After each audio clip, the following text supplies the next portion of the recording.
பட விழா வந்து கொஞ்சம் எனக்கு வித்தியாசமானது. குறிப்பாக சொல்லணும்னா ரொம்ப ஆத்மார்த்தமான நண்பர்களை சில காலம் கழித்து நான் பார்த்தேன். நண்பன் மீர், சிவா, கனி, உதவியாளர் ராம், சாம் அப்படின்னு எல்லாருமே நான் பார்த்த ஒரு அற்புதமான தருணம். I don't want to take much of your time. Like Mr. Producer Mahir said, you will only live once. வாழ்க்கை ஒரு முறை தான் வாழ இயலும். அந்த வாழ்க்கையில் what you have as a material with what you do matters. உங்களிடம் இருப்பது என்ன என்பது முக்கியமே அல்ல, அதை கொண்டு நீங்கள் என்ன செய்கிறீர்கள் என்பதே மிக முக்கியம். அதை போல இந்த ஒரு வாய்ப்பை சாமும் ராமும் அத்தனை புதுமிக திறமையாளர்களும் சேர்ந்து பயன்படுத்திக் கொள்வார்கள். Because the chance comes only once. ஒரு வாட்டி தான் அப்படி நாக் பண்ணோண்டு வர ரிஸ்க் எடுக்கிறேன்னு எல்லாரும் சொல்கிறாங்க அப்படின்னு. உலகத்தினுடைய அத்தனை சிறந்த படைப்புகளும் இடங்களும் தகுதிகளும் ரிஸ்க்குக்கு அந்த பக்கம் தான் இருக்குது. அதை தான் அன்றைக்கி மிஸ்டர் பாலா எடுத்தாங்க, அமீர் எடுத்தாங்க, சிவா எடுத்தான், நான் எடுத்தேன். So everybody need to cross that. So for ஒரு கட்டத்துக்கு அப்புறம் please don't cross the limit அப்படின்னு ஒரு கோடு இருக்கும். அந்த கோட்டை அந்த தாண்ட பறக்கிறதுக்கு சிறகு இருக்கலாம். இவ்வளோ நாள் அம்மாவும் அப்பாவும் பறந்து நம்ம பார்த்துருக்கலாம். ஆனால் முதலில் அந்த விங்ஸை ஓப்பன் பண்ணுறதுக்கான அந்த கட்ஸ், அந்த தைரியம், அந்த நம்பிக்கை, இதுக்கு முன்னாடி பறக்க போகிற அந்த மலை உச்சிலேருந்து கீழே பார்த்தா அதால் பாதாளம் தெரியும். ஆனால் கொஞ்சம் நிமிர்ந்து பார்த்தா வானமும் தெரியும். எதை பார்க்குறீங்கன்றது ரொம்ப முக்கியம். What you see, there you go அப்படிங்கும்போது. ஸோ அந்த மாதிரி இந்த மொத்த டீமுமே ஒரு அற்புதமான ஒரு நல்ல இலக்கை, பாசிட்டிவான இலக்கை நோக்கி சென்று அடையணும். தாமதமாக துவங்கியதற்கு நான் தான் காரணம். அதற்காக உங்களிடம் என்னுடைய மன்னிப்பை தெரிவிச்சுக்கிறேன். நான் ஒரு துவக்க விழா இங்கே வந்திருக்கக்கூடிய பத்திரிகையாளர்களுக்கும் ஊடக நண்பர்களுக்கும் மேடையில் வீட்டிருக்கக்கூடிய திரை ஆளுமைகளுக்கும் இது ஒரு வழக்கமான ஒரு விழா. ஆனால் சாமுக்கும் அவனை சுற்றி இருக்கக்கூடிய புதியவர்களுக்கும் தங்களுடைய வாழ்க்கையை துவங்குகிற ஒரு நாள். அது ரொம்ப முக்கியமான ஒரு நாள். நிறைய பூஜை பார்த்துருப்போம். எல்லா பூஜையும் ரொம்ப பிரம்மாண்டமாக நடக்கும். ஆனால் அதற்கு பின்னால் அந்த படம் சார்ந்த கிளைகள் என்னன்னு கேட்டால் நம்ம மனசுலேயே நிற்காது. ஸோ நான் எனக்கு இங்கே உட்கார்ந்துருக்கும் பொழுது நீங்கள் எல்லோரும் பேசிகிட்டு இருக்காங்க, காது சத்தம் கேட்டால் கூட எனக்கு சேதுவை எப்படி தொடங்கணுன்றது தான் ஞாபகத்தில் வந்துக்கிட்டே இருக்குது. அவன் இப்போ சிரிச்சுக்கிட்டு நிற்கிறான். இப்படிலாம் நாங்கள் சிரிச்சுக்கிட்டுலாம் கூட இல்லை. முதல் படத்தை துவங்கும் போது ஒரு பதட்டத்தோடையே இருப்போம். ரொம்ப பழைய கதையாக இருந்தாலும் இங்கே நிறைய புதியவர்கள் இருக்கிறதுனால அந்த கதை உங்களுக்கு புதுசாக இருக்கும்னு நான் நம்புகிறேன். நான் 88, 89 காலகட்டங்களில் சென்னைக்கு வந்துட்டார் பாலா. நானும் அவர் தான் சென்னைக்கு ஒன்றா வந்தோம். அவர் பாலுமேந்திரா சார்ட்ட உதவி இயக்குனராக சேர்ந்து 93 முதல் முறையாக படம் பூஜை போடப்பட்டது. பாலா இயக்குனராக அறிமுகப்படுத்தப்பட்டார். அந்த படத்துக்கு பேர் அகிலன். தமிழ் சினிமா வரலாற்றிலேயே அல்லது இந்திய சினிமா வரலாற்றிலேன்னு கூட சொல்லலாம். காலையில் பூஜை போட்டு அன்றைய மாலையே படம் ட்ராப் ஆன படம் அந்த படம் தான். அப்படி ஒரு ஹிஸ்ட்ரி அந்த படத்துக்கு இருக்குது. அகிலன்ற டைட்டிலில் காலையில் பூஜை, மாலையே இந்த படம் ட்ராப் இனிமேல் பண்ண மாட்டாங்க அப்படின்னு சொல்லியாச்சு. அதற்கு பின்னால் பல நாயகர்கள். இந்த பாலான்றவர் யார் அப்படின்னா, பாலு மகேந்திரான்ற அப்படின்ற அந்த ஒரு மரத்திலிருந்து பறிக்கப்பட்ட ஒரு பழம். அது அன்னைக்கு விதைக்கப்பட்டது. ஆனால் முளைக்கலை. அது முளைக்காமல் அப்படியே நின்று போயிடுச்சு. கிட்டத்தட்ட பட்டு போயிடுச்சுன்னு கூட சொல்லலாம். அதற்கு பின்னால் நிறைய புதுமுகங்கள் அந்த படத்தில் நடிக்கணுன்ற கிட்டத்தட்ட அன்றைக்கு பீக்கில் இருந்த திரு ரஜினிகாந்த் அவர்களும் கமலஹாசன் அவர்களும் தவிர, மூத்த நடிகர்கள் தவிர எல்லா நடிகர்களுமே அந்த கதைக்குள்ளே வந்து போயிருப்பாங்க அந்த கதைக்கு. இது போக நிறைய புதுமுகங்களை பார்த்து புதிய தயாரிப்பாளர்கள் அது இதுன்னு பார்க்காத ப்ரொடியூசர்ஸே கிடையாது, பார்க்காத ஹீரோஸே கிடையாது. இன்றைக்கி இருக்கிற பெரிய பெரிய ஸ்டார்லாம் அதில் கமிட் ஆகிருக்காங்க. அந்த தகவல் வந்து தவறான தகவலாக இருக்காதுன்னு நினைக்கிறேன் நான். அல்டிமேட் ஸ்டார் கூட அந்த படத்தில் கமிட் ஆகி அப்புறம் பண்ணாமல் இருந்தவர் தான். அப்படி ஒரு ப்ராஜெக்ட் அது. நிறைய ஹீரோஸ் இன்னும் சொல்லிக்கிட்டே போகலாம், நிறைய ஹீரோ. அப்புறம் திரும்ப 97 கந்தசாமின்ற சசிகுமார் இருக்கான்ல நம்ம நடிகர், அவருடைய உறவினர் ஒருத்தர் மூலமாக அந்த படம் துவங்கப்பட்டது. கந்தசாமின்ற ஒரு தயாரிப்பாளர் தான் அந்த படத்தை துவங்கினார். அகிலன்ற படத்துக்கு சேதுன்னு பெயர் மாற்றியாச்சு. அன்னைக்கு காலையில் பூஜை, இங்கே தான் பூஜை, பிரசாத் ஸ்டுடியோவில் தான். அதனால தான் அதை நான் நினைவுபடுத்தி இப்போ நான் சொல்கிறேன். நான் காலையில் பூஜை, நாங்கள் பூஜை போட்டோம், படைப்பாளிகள் ஸ்ட்ரைக் ஆரம்பிச்சிட்டாங்க. அப்படியே நின்று போச்சு. விக்ரம்ன்ற ஒரு நாயகனை வந்து உள்ளே கொண்டு வர்றோம். அவர் 12 வருடங்களாக போராடிக்கிட்டு இருக்கார் வெற்றிக்காக. அந்த நாயகன் உள்ளே வர்றாங்க. அபிதான்ற ஒரு பொண்ணு ஹீரோயினாக இன்ட்ரடியூஸ் ஆகிறாங்க. இவ்வளவும் இருந்தும் அந்த படம் ட்ராப் ஆயிடுச்சு. படைப்பாளிகள் பிரச்சனை இல்லை. இப்போ எடுப்போமா, இன்றைக்கி எடுப்போமா, நாளைக்கு எடுப்போமான்னு தெரியாமல் அப்படியே காத்திருந்து ஒரு வருடம் 1.5 வருடங்களுக்கு பிறகு அந்த படம் துவக்கப்பட்டது. குறித்த பட்ஜெட்டில் முடிக்க முடியலை. அதனால் அது அடுத்த கட்டத்தை போய் 2000 தான் அந்த படம் முடிவுக்கு வந்தது. சரி, முடிவுக்கு வந்ததுக்கு பின்னாடி அந்த படம் விலைக்கு விற்பனைக்கு இருந்ததான்னு கேட்டால் அந்த படம் விற்பனைக்கு இல்லை, யாரும் வாங்கலை எல்லாமே. ஆனால் அந்த படத்தை டப்பிங்லேயோ எஃப்எக்ஸ்லேயோ பார்த்தவங்க எல்லாம் இந்த 97 தொடங்கி 93 தொடங்கி 2000 வரைக்கும் பல இயக்குனர்கள், பல தயாரிப்பாளர்கள் எங்களை கிராஸ் பண்ணி போயிட்டே இருக்காங்க.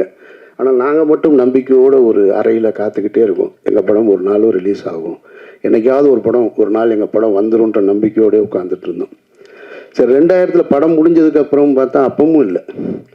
எங்களோடு சேர்ந்து பல ஹீரோக்களுடைய படங்கள் நாங்கள் டப்பிங் நடக்கும்போது பக்கத்தில் நடக்கும். இந்த சமீரா டப்பிங்கில் தான் நடக்கும். அங்கே இப்போ பெரிய ஹீரோஸ்லாம் வருவாங்க, நாங்கள் அப்படி நின்று பார்த்துட்டே இருப்போம். அப்பவும் அது வியாபாரத்துக்குள்ளே வரலை. அதில் ஒரு நல்ல விஷயம் என்னென்னா, படம் நல்லா இருந்ததுன்றது மட்டும்தான் ஒரு இயக்குனர் தன்னுடைய கனவுகளை, ஒட்டுமொத்த கனவையும் தூக்கி ஒரு படத்தில் உழைப்பாக போட்டு படமாக்கி வச்சுருந்தார். அது அவருக்காக மட்டும் செஞ்சதில்லைன்றதான் ரொம்ப முக்கியமானது. அதை நம்ம கவனிக்கணும். அதை ஒரு டைரக்டர் இன்னைக்கு படம் எடுக்கிறாருன்னா அது உனக்கானது மட்டும் கிடையாது, ஒரு தலைமுறையை உருவாக்குறது. இது ஒரு தனி மனிதனுடைய இது இல்லை, ஒரு தலைமுறையை உருவாக்குறது. பாலுமகேந்திரான்ற மரத்திலிருந்து அந்த பழத்தை எடுத்து 2வது முறையாக விதைக்கப்பட்டது தான் சேது. அது விதைச்சது சாதாரணமாக முளைச்சது. அங்கேருந்து தான் அமீர்னு ஒருத்தன் வந்தேன். அங்கேருந்து தான் சூர்யான்ற ஒரு நடிகர் உருவாக்கப்படுறார். அங்கேருந்து தான் விக்ரம்ன்ற ஒரு மாபெரும் நடிகர் உருவாக்கப்படுறாரு. சூர்யான்ற நடிகர் தான் பல கம்பெனிகளை உருவாக்குறாரு, பல இயக்குனர்களை அறிமுகப்படுத்துகிறாரு. அமீர்ன்ற ஒரு இயக்குனர் வரும் பொழுது சசின்ற ஒரு இன்னொரு இயக்குனர் வரும். சசின்ற ஒரு இயக்குனர் வரும்போது சமுத்திரகனி வர்றான், கஞ்சா கருப்பு வர்றான், நமோ நாராயணன் வர்றான், புதிய தயாரிப்பாளர்கள் வர்றாங்க. இப்படி போய்கிட்டே இருக்கு. அப்போது அந்த காலகட்டத்தில் 2000 படத்தை எடுத்து முடிக்கும் பொழுது எங்களுக்கு இருந்த நம்பிக்கை படம் நல்லா இருக்குது, அவ்வளோதான், வேறு எதுவுமே தெரியாது. படம் விற்பனை ஆகலை. அந்த டைமில் இதே பிரசாத் லேபில் நான் அந்த படம் ரிலீஸுக்காக நானும் தயாரிப்பாளர் திரு கஃபார் அவர்களும், அவர் எனக்கு அண்ணன், கஃபார் அண்ணனும் சித்ரா லட்சுமணன் சாரும் அந்த ரிலீஸுக்கான வேலைகளில், ஏன்னா ரொம்ப சிரமம், ரொம்ப கடனில் இருக்குது, இந்த படம் எப்படி ரிலீஸ் ஆகும்னு தெரியாத ஒரு சூழல். அப்போ நின்றுட்டு இருக்கும்போது பக்கத்தில் கமல் சார் இருக்கார். ஹேராம் படம் ஒர்க்கு போயிட்டுருக்கு அவருக்கு. நான் சின்ன வயசுலேருந்து கமலஹாசன் அவருடைய மாபெரும் ரசிகன். நான் அவரையெல்லாம் பார்த்துட மாட்டோமா, அவர் கூட நின்ற மாட்டோமா, அவருடைய விரல் நுனியை தொட்டுற மாட்டோமா அப்படின்னு ஏங்கிக்கிட்டு இருந்த ஒரு நபர். அவர் அப்படி நிற்கிறாரு, இவ்வளோ பெரிய தாடி வச்சுட்டு. சித்ரா சாரை பார்த்த உடனே கமல் சார் கூப்பிட்டு பேசினார். என்ன சித்ரா இங்கே இருக்கீங்கன்னாரு. இல்லை, இந்த மாதிரி சேதுன்னு ஒரு படம் அப்படின்ன உடனே கமல் சார் சொன்ன வார்த்தை, ஆமாம் கேள்விப்பட்டேன் அப்படின்னாரு. அதுதான் எங்களுடைய முதல் வெற்றி. படம் ரிலீஸ் ஆகலை. ஒரு புதிய படைப்பு யாருக்கு போய் சேர்ந்துருக்கு, ஒரு உலக நாயகன்கிட்ட போய் சேர்ந்துருக்கு. ஆமாம் கேள்விப்பட்டேன், நல்லா இருக்குன்னு சொல்கிறாங்க அப்படின்னாரு. நான் பக்கத்தில் இருந்து இப்படி பார்த்துக்கிட்டே இருக்கேன். கமல் சார் வாயவே பார்க்குறேன். அவர் என்ன சொல்கிறாரு, இது யார் அப்படின்னாரு. லவாஸ்டன். ஓ அப்படின்ட்டு அவர் ஹேராம் பற்றி பேச ஆரம்பிச்சிட்டார். திரும்ப எல்லாம் ஹேராம்லாம் பேசிட்டு திரும்ப ரிலீஸ் ஆயிருமா அப்படின்னாரு. இல்லை, அதுக்கு தான் வந்திருக்கோம் அப்படின்னு சொன்னேன். ஓகே வாழ்த்துக்கள் அப்படின்ட்டு போயிட்டேன். ஸோ அந்த படம் அப்புறம் இதே பிரசாத் ஸ்டுடியோவில் தான், லேபில் தான், இதே லேபில் தான் விடிய விடிய நான் பாலா எல்லாம் நின்றுட்டு இருந்தோம். அன்றைய இரவு அந்த பாலாவுடைய நடவடிக்கைகள்லாம் நீங்கள் பார்த்தீங்கன்னு வச்சுக்கல, எங்களெல்லாம் கவனிக்கப்படாத ஒரு ஆள் நான், பாலா, சசி. இன்றைக்கு வாசலில் வந்து இறங்கும்போது அங்கேயே கேமரா வந்துடுது, அங்கேருந்து அப்படியே ரிவர்ஸ்லேயே வர்றாங்க ரிப்போர்ட்டர்ஸ்லாம். பாவமாக இருக்குது, எங்கேயாவது தடிக்கி விழுந்துருவாங்களோன்னு. இந்த லேபுக்குள்ளே விடிய விடிய 3 பேர் சுற்றிக்கிட்டே இருக்கோம். அதில் நான் கைலியோட சுற்றிக்கிட்டே இருக்கேன்.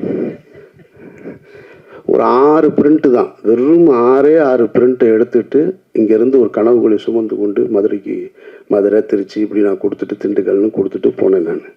அப்படி ரிலீஸ் ஆன படம் தான். படம் நல்லா இருந்ததுனால தான் இவ்வளவு பெரிய அந்த விதை பெரிய ஆலமரமாகி பல கிளைகளை உருவாக்கியிருக்கு. அதனால் நீங்கள் புதிய படம் வாய்ப்பை வந்து ஒருத்தர் கொடுத்தார். இப்போ எனக்கு வாய்ப்பு கொடுத்தவர் வந்து கணேசன் இப்போ சொன்னார் இல்லையா, அவர் தான் என்னையை தேர்ந்தெடுத்தார். இங்கே மனிதர்கள் எல்லோருமே வெற்றியடைந்தவர் எல்லோருமே சொல்லுவாங்க நான் தன்னால் வளர்ந்தவன் அப்படின்னு சொல்லுவாங்க. உலகத்தில் ஒருத்தன் அப்படி இல்லவே இல்லை. தன்னால் ஒருத்தன் வளரவே முடியாது. ஒரு கை பிடிச்சி தூக்கலைன்னு சொன்னால் ஒருத்தன் வளரவே முடியாது. அப்படி வளர்ந்ததா யாராவது சொன்னா அப்படின்னு சொன்னால் அது ஒரு பொய். அது வேணால் சினிமாவில் ஒரு கைதட்டுறதுக்கு வசனமாக இருக்கலாமே தவிர வாழ்க்கையில் அப்படி கிடையாது. நம்ம பிறப்பே தாய் தந்தையோட உதவியால் தான் இருக்கும்போது அப்புறம் நம்ம வெற்றி அடைவது மட்டும் தன்னால் எப்படி நடக்கும்? அப்படி நடக்கவே நடக்க. உங்களை பற்றி பேசுவதற்கு இன்னொருத்தர் வேணும். நீங்கள் போய் ஒன்று கேட்டிங்கன்னா செய்வதற்கு இன்னொரு கை இல்லாமல் உங்களுக்கு வாழ்க்கையே கிடையாது. அப்படி ஒரு கை தான் இப்போ அவர் மகேஷ் அவர்கள் வந்திருக்கிறாங்க. அப்படி தான் எனக்கு ஒரு கணேஷ் வந்தார். இவனுக்கு யூகேலேருந்து வந்திருக்காரு, எனக்கு யூஎஸ்லேருந்து வந்தார். இன்றைக்கி வெற்றி அடைஞ்சதுக்கப்புறம் சொந்தக்காரங்க வருவாங்க, நண்பர்கள் வருவாங்க, பெரிய பெரிய பணக்காரர்கள்லாம் வருவாங்க. ஆனால் தொடக்க காலகட்டத்தில் துவக்கத்தில் இவன் டைரக்டர் ஆவான், நான் அமீரா மட்டும்தான் இருந்தேன். என்னை இயக்குனர்ன்ற முதல் அந்த வார்த்தையை பயன்படுத்தினது என்னுடைய கணேசார் தான். அவர் இல்லைன்னு சொன்னால், அவர் முதலீடு செய்யலைன்னா நான் இல்லை இங்கே, நான் அதுக்கப்புறம் சொந்த படம் எடுத்திருக்க முடியாது. ஸோ அப்போ அந்த உதவியை மகேஷ் அவர்கள் செய்திருக்கிறார்கள். சாம் செய்ய வேண்டியது அந்த படத்தை நல்ல படமாக எடுத்துக்கணும். இந்த படத்தை பற்றி, இந்த படத்தில் பணியாற்ற இருக்கக்கூடிய கதாநாயகன் கதாநாயகி அவங்க வந்து இன்னும் இது ஒரு பெரிய சக்ஸஸ்ஃபுல் படமாக வந்து இண்டஸ்ட்ரிக்கு அவங்கள வந்து ஒரு வார்ம் வெல்கம். அண்ட் தயாரிப்பாளர் அவர்கள் ஸோ எல்லாமே சொன்னாங்க, ரிஸ்க்கு படம் பண்ணுறது, அதில் இருக்கிற பிரச்சனைகள் எதில் ரிஸ்க் இல்லை, நடந்து போனாலே ரிஸ்க் இருக்குது, தூங்கி எழுந்தாலே ரிஸ்க் இருக்குது. ரிஸ்க் இல்லைன்னா வாழ்க்கையே இல்லை, வாழ்க்கையே ரிஸ்க் தான். அதை நம்ம எப்படி பிரிஸ்காக ஹேண்டில் பண்ணுறோன்றது தான் சக்ஸஸ் இருக்குது. ரிஸ்க் எடுக்கிறதுனால தான் வாழ்க்கையில் வெற்றி அடைய முடியும். ஸோ படம் எடுக்கிறது வந்து கரெக்டான பிளானிங், தெளிவான டைமிங், பொறுமையாக நிதானமாக இருந்தால் கண்டிப்பாக அது வந்து வெற்றி அடையும். ஸோ அதனால் இந்த படம் மிகப்பெரிய ஒரு வெற்றி அடைய வேண்டும் என்று நான் இறைவனை வேண்டி வந்திருக்கும் அனைவருக்கும் என்னுடைய பணிவன்பான நன்றியை தெரிவிச்சுக்கிறேன். வேறு யாராவது விட்டுருந்தா மன்னிச்சிருங்க. நன்றி, வணக்கம். நம்ம சுப்பிரமணிய சிவா அண்ணன் அவங்கள வந்து சொல்ல மறந்துட்டேன், மன்னிச்சிருங்க அண்ணன். இப்போ வந்து ஒரு நடிகர் ஆகிட்டார். ஸோ அண்ணனோட டைரக்ஷனில் நடிக்கணும்னு நான் ஆசைப்பட்டேன். பட் இப்போ அண்ணன் கூட காம்பினேஷனில் நான் வந்து கூடிய சீக்கிரம் ஒரு படத்தில் நடிக்கணும் அப்படின்னு நான் ஆசைப்பட்றேன். ஸோ வந்திருக்கும் அனைவருக்கும் என்னுடைய நன்றி, வணக்கம். This is my 4th Tamil movie. First one was the Emoji in our web series and 2 is yet to release. So I'm so happy to work with this team. Sam sir and Ram sir வந்து கொச்சிக்கு வந்துருச்சு. So to narrate the story. And அப்போவே story எனக்கு ரொம்ப பிடிச்சிருக்கு. So everyone and this crew is trusting me a lot. So அந்த trust எனக்கு கண்டிப்பாக திரும்பி கொடுக்கணும். So thank you everyone. Thank you you people for coming this. Thank you so much. And இந்த ஸ்டேஜை கௌரவப்படுத்துறதுக்காக வந்த அம்மு சார், சிவா சார், அப்புறம் ரமணன் சார், சக்தி சார், உங்கள் எல்லாருக்கும் மிகப்பெரிய நன்றி. எனக்கு இது 3வது படம் தமிழில், 2 நடித்து முடிச்சிருக்கேன், 8 ரிலீஸ். நிறைய படங்களுக்கு அங்கேருந்து வேலை செஞ்சுருக்கேன். ஃபஸ்ட் டைம் ப்ரெஸ்ஸை பார்த்து பேசும்போது கொஞ்சம் நடுக்கமாக இருக்குது. இந்த படத்துக்கு முதல்ல தேங்க்ஸ் சொல்ல வேண்டியது டைரக்டர் சார், சாம் சார். ஏன்னா நான் அவரை போய் ஆஃபீஸில் மீட் பண்ணும்போது ரொம்ப நேரம் ஒத்து பார்த்துட்டே இருந்தார். ஸோ அதுக்கப்புறமா தான் வந்துட்டு இதுதான் கதை அப்படின்னு ஒரு லைனாக தான் சொன்னார். திருப்பியும் சந்திக்கலாம் அப்படின்னு திருப்பி சொல்லி அனுப்பிச்சிட்டாரு. ஸோ 2-3 நாள் கழித்து திருப்பியும் கால் பண்ணி வர முடியுமான்னு கேட்டு நீங்கள் கரெக்டாக இருப்பீங்க இந்த கதைக்கு, நான் ஃபுல் நரேஷன் கொடுக்குறேன்னு சொல்லி கதை சொன்னார். கதை ரொம்ப அமேசிங்காக இருந்துச்சு. நான் கண்டிப்பாக பண்ணுறேன் சார் அப்படின்னு சொல்லிட்டு வந்துட்டேன். அவர் இருந்தாலும் ப்ரொடியூசர்கிட்ட ஒரு தடவை கேட்டுட்டு அதுக்கப்புறம் கன்ஃபார்ம் பண்ணிக்கலாம் அப்படின்னு சொன்னார். So thank you Mahesh sir for giving this opportunity. As you said, நீங்கள் எல்லோரும் என்ன ட்ரஸ்ட் வச்சுருக்கீங்களோ என் மேலே அது இன்டூ 10 times 50 times 100 times கொடுப்பேன். And one more special thanks to mister Aravind. அவர் வந்து என்னோட பிரதர் மாதிரி. Is the first reason to do this film. அவர் தான் என்னை சாம்சாட்டை இன்ட்ரடியூஸ் பண்ணி விட்டார். And thank you so much. இது ஒரு பூஜை ஃபங்க்ஷன் தான். மீண்டும் உங்கள் எல்லாரையும் ப்ரெஸ் மீட், ஆடியோ லான்ச், படத்தோட சக்ஸஸ் மீட்டில் சந்திக்கணும்னு ஆசைப்பட்றேன். அப்போ இன்னும் நிறைய படத்தை பற்றி ஷேர் பண்ணணும்னு நினைக்கிறேன். So thank you so much, thank you so much, thank you so much. ஒவ்வொரு சினிமாவும் வந்து வியாபாரத்தினுடைய கட்டுப்பாட்டுக்குள் எடுக்கணும் அப்படிங்கிறது தான் இங்கே இருக்கிற இப்போ இலக்கணம். அதை வந்து சாம் நிச்சயமாக பண்ணுவார். ஏன்னா நீங்கள் அமீரன் ஆஃபீஸுக்கு போனீங்கன்னா பத்திரிகையாளர்கள் பெரும்பாலும் தெரியும், எவன் கீழ்ப்படியை கற்றுக்கொள்கிறானோ அவன் தலைமை பொறுப்புக்கு வந்து விடுவான் அப்படின்னு ஒன்று, அந்த வாசகம் தான் முதல்ல இருக்கும். அப்படி ஒரு சிறப்பான ஒரு பணியாள் சாம் வந்து ஒரு ஒர்க் பண்ணும்போதே ஒருத்தனுடைய நேர்மை தெரிஞ்சிடும். அந்த நேர்மை மூலமாக அவனுடைய வெற்றி உறுதியாகும். அதுதான் உண்மை. யார் யாரெல்லாம் இருக்கிற இடத்திற்கு உண்மையாக இருக்கிறார்களோ அவர்கள் நிச்சயம் வந்து வெற்றியை தொடாமல் அவங்க வாழ்க்கை முடியறதில்ல. அது சாமுக்கு இப்போ ஆர்வமாக இருக்குது. அது நிச்சயமாக வெற்றியில் முடியும். ஏன்னா வலிமை உள்ளது வாழும் என்பது என்னென்னா வலிமையானது கிடையாது, நேர்மையானது தான் வலிமையானது. நேர்மை தான் வலிமை.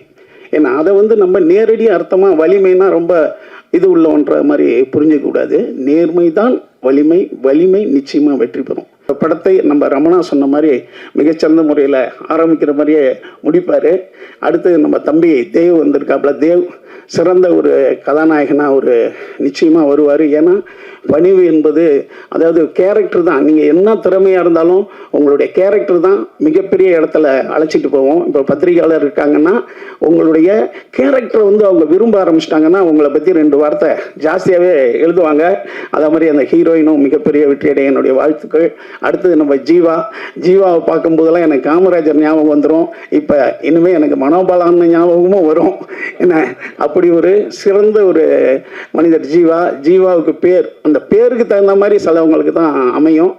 அந்த மாபெரும் கம்யூனிஸ்ட் தலைவருடைய ஜீவா பேரை வச்சிருக்கிற ஜீவா, அதே நான் எப்போ ஒரு 15 வருஷமாக பார்க்குறேன்னா அதே போல் இருக்கிற ஒரு அற்புதமான மனிதர் ஜீவா. அவரும் நானும் சேர்ந்து நடிக்கிறேன்னு புதுசாக ஒன்று சொன்னார். அது என்ன படம்னு தெரிஞ்சுக்க. அமீர் அண்ணன் வேறு எப்போ அப்படி வேறு நடக்குதாப்பா அது என்ன படம்னு கேட்டார். அது அவர்கிட்டயே நம்ம கேட்டு தெரிஞ்சுக்கிறேன்னே. நன்றி நன்றி நன்றி.